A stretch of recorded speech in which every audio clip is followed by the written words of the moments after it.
આજે આપણે એક છત્રી બનાવીએ, જો આ રીતે ખુલે અને બંધ થાય એવી રીતે ડેકોરેટિવ. આનો ઉપયોગ તમે જુદી જુદી જગ્યાએ કરી શકો છો, છે ને મસ્ત. ચલો, સૌથી પહેલાં એક કાગળ લેવાનો છે. એ કાગળને આ રીતે ફોલ્ડ કરવાનો છે.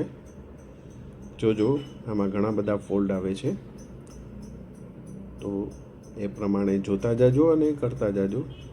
જો આ રીતે વચ્ચેથી આ રીતે ફોલ્ડ કરવાનું, એને બે સાઈડમાંથી ફોલ્ડ કરી અને આ રીતે ફોલ્ડ કરવાનું થશે. સેમ એ જ રીતે પાછળના ભાગમાં પણ ફોલ્ડ કરતું જવાનું. આમાં જે રીતે આપ્યું છે એ રીતે તમે ફોલ્ડ કરતા જાજો.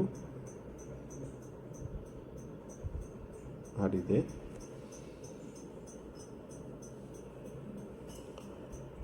બે વખત જોવું પડે તો જોજો, પણ સરસ રીતે ફોલ્ડ કરજો તો જ આનો ખ્યાલ આવશે. તમે જોતા જશો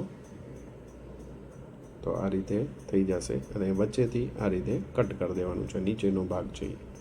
સેમ બીજું એ જ રીતે કરવાનું છે અને એને આ રીતે સાઈડમાંથી બે બાજુએથી એકને કટ કરવાનું છે. જો આ રીતે આખું નહીં, પણ થોડું થોડું કટ મારવાનું છે.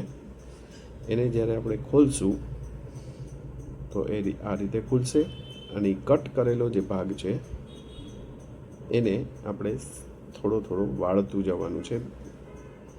બીજી સાઈડમાં જ્યાં પણ કટ મારેલું છે ત્યાં આખામાં આ રીતે વાળી અને એ જે ભાગ છે કટથી નીચેનો ભાગ એને આ રીતે જોતા જાજો. આ રીતે કરતું જવાનું છે અને લેતું જવાનું છે એકબીજા સાથે, જેથી કરીને એક સરસ ઘડી તૈયાર થઈ જાય. ઘડી પડે એમાં. હવે આ જે પહેલો જે ભાગ છે એને કોર્નર ઉપર ગુંદ લગાવી અને બીજો જે ભાગ છે એને આખો લગાડી દેવાનો છે કોર્નર ઉપર.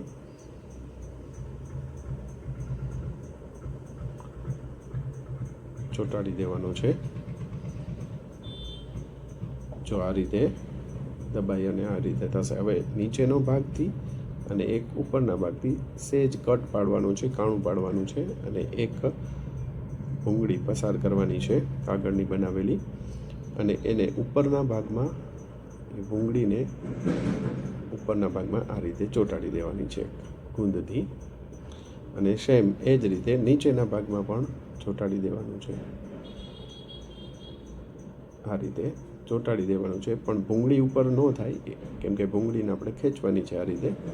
તો જો સરસ મજાનું તૈયાર થઈ જાય અને તમે આ રીતે ડેકોરેશન ફૂલ દ્વારા પણ કરી શકો છો. અને આ છત્રીનો ભાગ નીચેથી વાળી શકાય. તો એક થઈ ગઈ તૈયાર. આવો જ વિડીયો જોવા માટે લાઈક કરો, સબસ્ક્રાઈબ કરો અને બેલ આઇકન દબાવો.